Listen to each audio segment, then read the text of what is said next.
I'm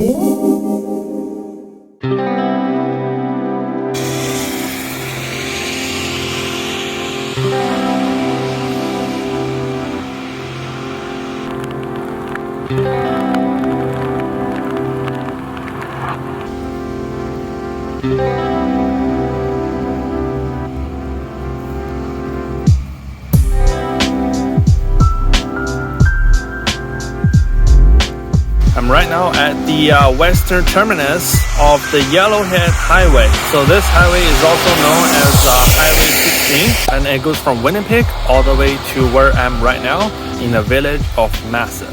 Yeah, so that means if you keep going that way, and eventually somehow you're gonna end up in Winnipeg.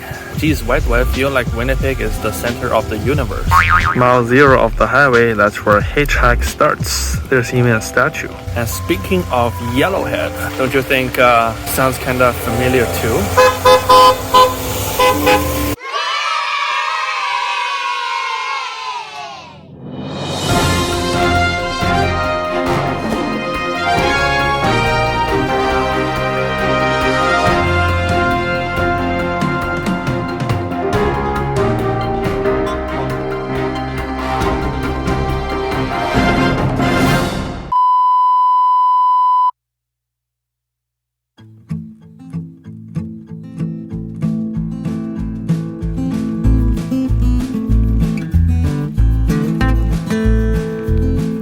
So right now I'm back in Port Clements.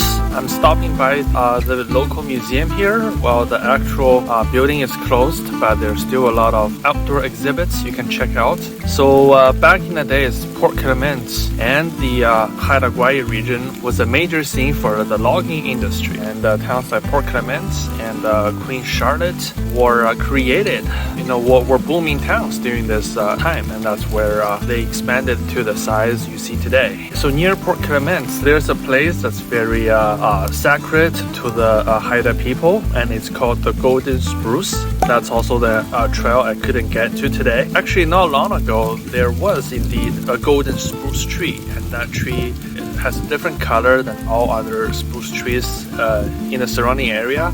It appears to have a golden color. Yeah, like the color of the jacket I'm wearing right now.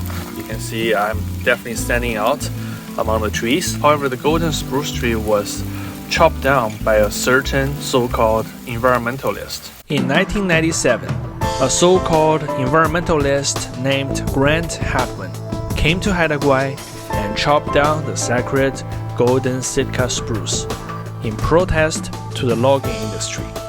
He was released on bail, but then disappeared in front of people's eyes as he was on his way to make the port appearance in Masset on a kayak.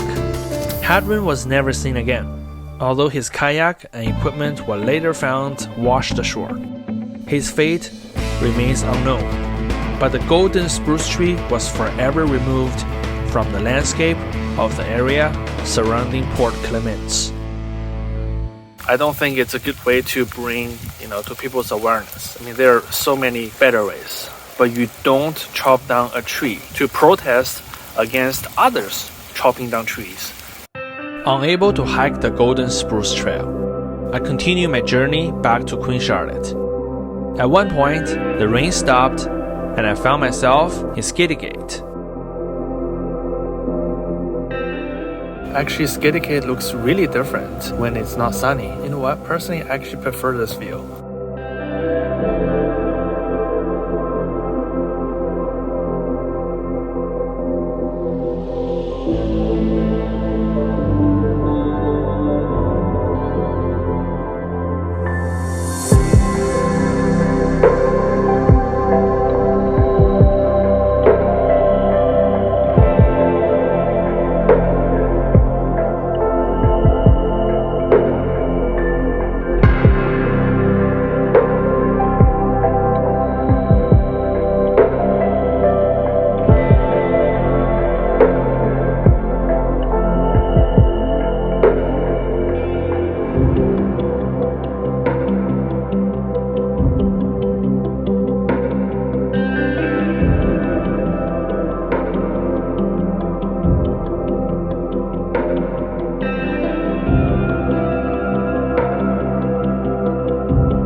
The final stop of our Haida Gwaii road trip is where we started, Queen Charlotte. Actually, before I left Queen Charlotte, I struck a deal with the owner of the hotel I stayed at. I would stay in the same room she handpicked for me, and she'll give me a discount as a returning customer. Well, that makes the remainder of my Haida Gwaii trip a lot easier. Yeah, so I just returned my rental car. I'm on my way back to my hotel. So before returning the car, I actually dropped everything off in my hotel room. The hotel room was exactly the same as I left. Yeah, I guess welcome to Haida Gwaii. But I did talk to the owner of the hotel, and later on when I was moving my luggage, she was actually giving me new towels, and also giving me muffins, and also vegetables and fruits she grew from her own garden. I mean, it's not bad. I mean, if I ever come back, I would totally stay at that place again. And yes, she promised to give me a discount as well. Alright folks, major update. The tour operator just emailed me saying that due to the weather forecast, they're canceling tomorrow's tour altogether. Yeah, that means unfortunately I'm not going to Skagway or any other options they offer. Yeah, you heard that right. There was supposed to be a Gale Force wind sweeping through the Haida Gwaii archipelago on the next day.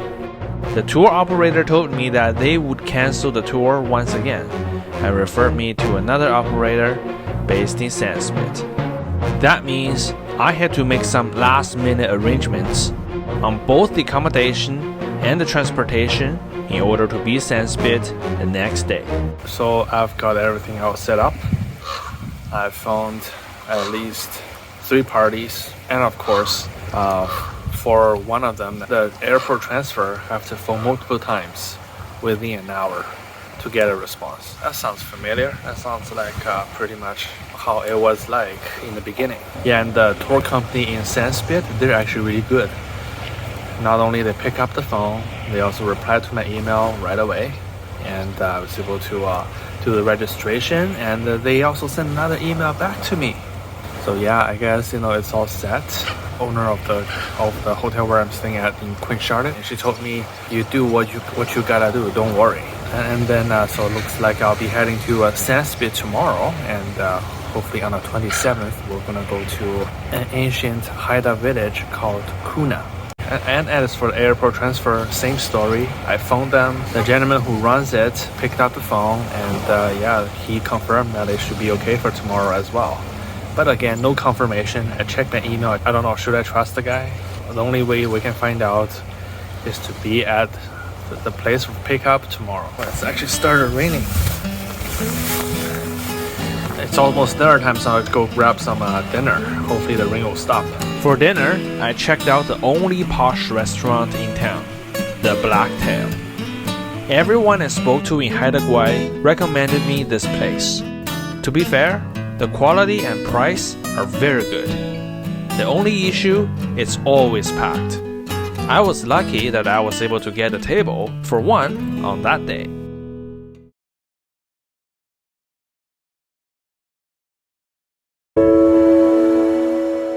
The next morning, the weather seemed to be fine. No sign of Gale Force wind. Okay. The new tour company has charged my credit card already, which was pretty rare in Haida Gwaii. Whatever.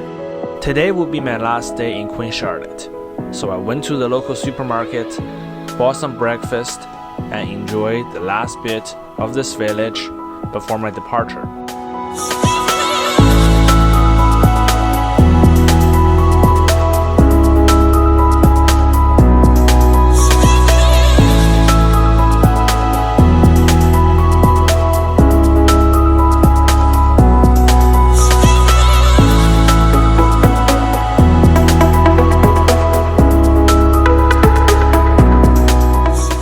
After the breakfast with the view, I went to the room and packed everything up.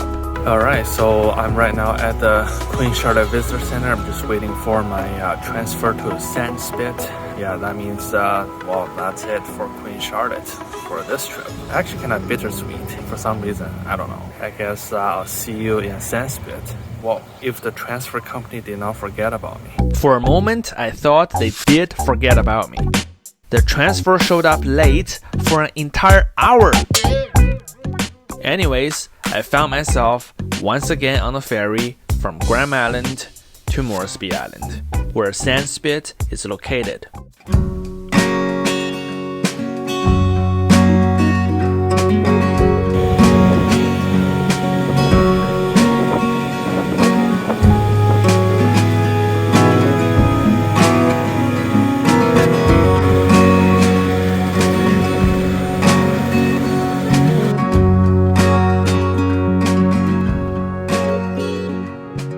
Alright, so I just arrived in Sandspit. I just checked in with my bed and breakfast. In Queen Charlotte, if I got my own messy hotel room after 3 days, while here in Sandspit, the bed and breakfast I'm staying at, I ended up getting somebody else's dirty, messy hotel room. Yeah, so I've told the management that the garbage wasn't dumped, the linen has a lot of hair, well, not my hair, somebody else's, and they're like wet towels sitting there. So they're fixing it right now. I'm just gonna go take a look in Sandspit. Yeah, I guess welcome to Haida Gwaii. What else do you expect? I had dinner at the only restaurant, well, actually the only hotel in Sandspit. After dinner, I noticed that the wind started to pick up its speed.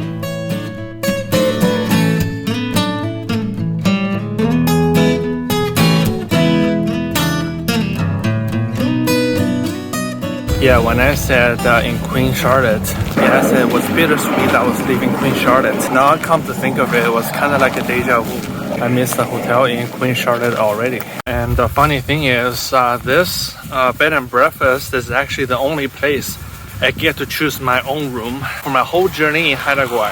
Hey, remember that the forecast says that there's going to be a Gale Force wind? I did experience some occasional gust of wind. Yeah, but still you can't compare this, to the one experienced in Winnipeg. Actually, there's one place, if we are gonna test out the wind, there's a perfect place here in Sandspit. And yeah, it's the actual Sandspit itself. That's basically where the village got its name from, because we're literally located on a Sandspit. And because it's flat, one of the few flat places here in Haida Gwaii. That's why the main airport is here. The funny thing is, I wasn't the only one out there to test out the Gale Force wind. On the trees, eagles were everywhere. Maybe the Gale Force wind provides better feeding opportunities? I don't know. Don't ask me. Why don't you ask the eagles?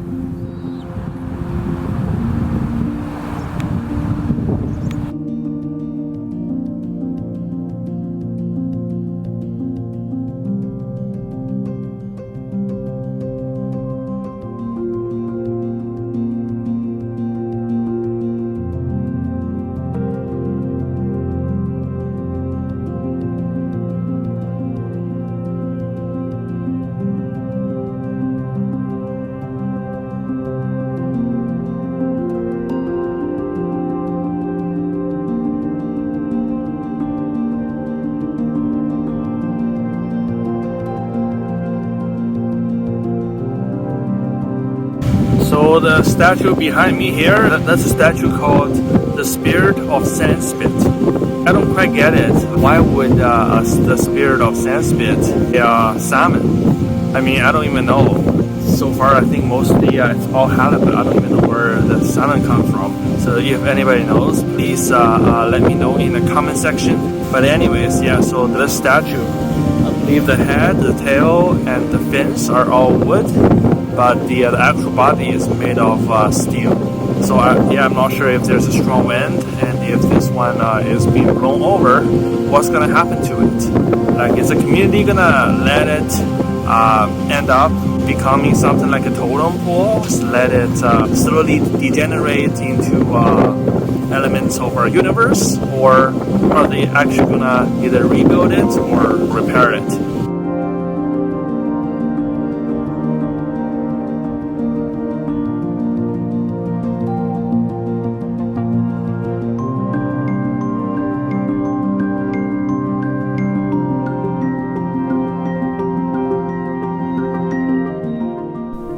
As the sun began to set, the weather got stormier.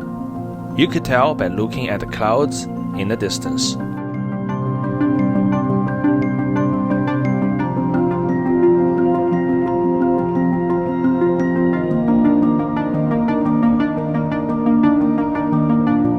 So over there behind me, that's the Sanskrit Airport. So speaking of this airport, so it was actually first used as a military airport by the Canadian and American military forces during World War II. And this, back in the days, was a very important fuel stop for all the flights heading towards Alaska. And today it's basically the major airport in Haida Gwaii area. Although during this trip I learned that Masset has a municipal airport over there as well. And I believe the flight from Vancouver to Masset also leaves from a different part of the Vancouver International Airport. That's the southern terminal. It's not the one that you can reach by public transit. And of course on this end there's a trail that goes around the airport. Well, now everything is kind of familiar now, huh? Yeah, does it remind you guys of the White Horse Airport? Yeah, speaking of a white horse, there is a white horse right here.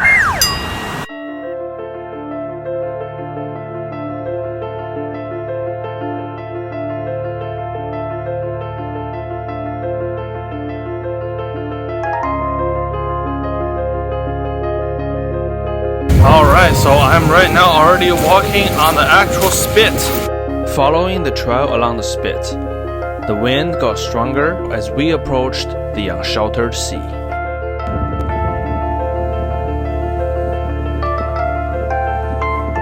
So the feature over there, so that's like the spit where the currents from two directions of the ocean converges. As you can see, the waves coming from the Haida Strait or Hecate Strait and the Queen Sharda Inlet meets over there. So that place, as you can see, like a rip current that if you fall in, there's no way you can get out.